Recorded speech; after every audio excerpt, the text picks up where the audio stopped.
Vernon, je suis prof en BTS bâtiment au lycée du Puy-de-Dôme à Brest. Alors la formation, c'est une formation qui se déroule en 2 ans. Il y a une partie tronc commun et une partie professionnelle qui est axée sur la démarche de projet. En projet, en gros, on donne un dossier de plan et à partir de ce dossier de plan, il y a 2 types de situations. Il y a la situation bureau d'études béton armé où on va modéliser le bâtiment, faire des calculs jusqu'à arriver au plan d'exécution, et une partie préparation de chantier. Préparation de chantier, en gros, c'est faire du planning, installation de chantier, etc. Pour faire le lien avec ce qu'on voit à l'école et le côté concret du chantier, on met en place en première année ce qu'on appelle un suivi de chantier. C'est-à-dire que dès le début de l'année, les étudiants vont prendre contact avec des entreprises, trouver un chantier, et par petits groupes de 4, ils vont aller tous les mercredis après-midi sur le chantier. Là, ils vont prendre des photos, ils vont pouvoir discuter avec les ouvriers, avec les chefs d'équipe, avec le chef de chantier, avec le conducteur de travaux. Et c'est une ouverture, ça permet de faire du lien, et puis ça permet de travailler sur l'autonomie, sur la prise d'initiative et sur le travail en équipe. Bonjour, je me présente Thomas Gariou, je suis enseignant en BTS bâtiment au lycée du Puy-de-Dôme à Brest. Donc je vais vous présenter la partie préparation de chantier qu'on retrouve dans l'épreuve de projet finale du BTS bâtiment. Donc sur cette partie-là, on prend le rôle du conducteur de travaux dans une entreprise.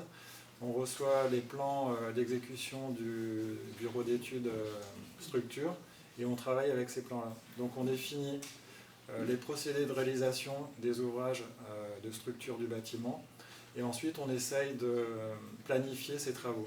Donc planifier, c'est-à-dire on fait un planning d'ensemble du chantier et puis ensuite on s'intéresse à un niveau de bâtiment où là on planifie jour par jour les travaux à réaliser par l'entreprise qui fait la partie gros œuvre.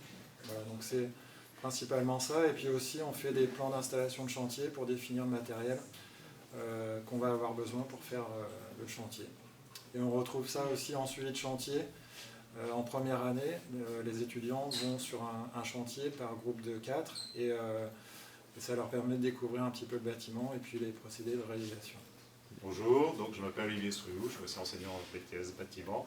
Je vais vous parler plutôt de la partie bureau d'études structure. Donc il s'agit de dimensionner les ouvrages en béton armé, donc le dimensionnement des poutres, des dalles, etc. Alors ça demande 2 grosses parties, une partie assez théorique qui est très proche de la physique qui se fait en classe en TD et une autre partie d'application sur le logiciel. Donc, le but est bien sûr d'arriver à utiliser des logiciels de manière efficace. La partie théorique, même si elle est un peu effrayante, n'est pas primordiale.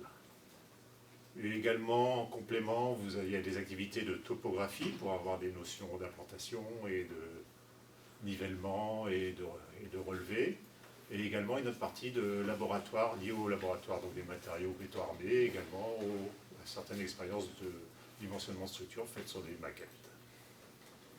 Pour les métiers, suivant le BTS bâtiment, beaucoup s'orientent vers la conduite de chantier, c'est-à-dire ils peuvent être chefs de chantier, ils peuvent être conducteurs de travaux. Après, souvent, ils s'orientent plutôt vers la maîtrise d'œuvre, c'est-à-dire ils vont faire du suivi de chantier en tant que contrôleur de travaux. Ils peuvent aussi faire du contrôleur technique, que ce soit en sécurité ou contrôleur pour des bureaux de contrôle.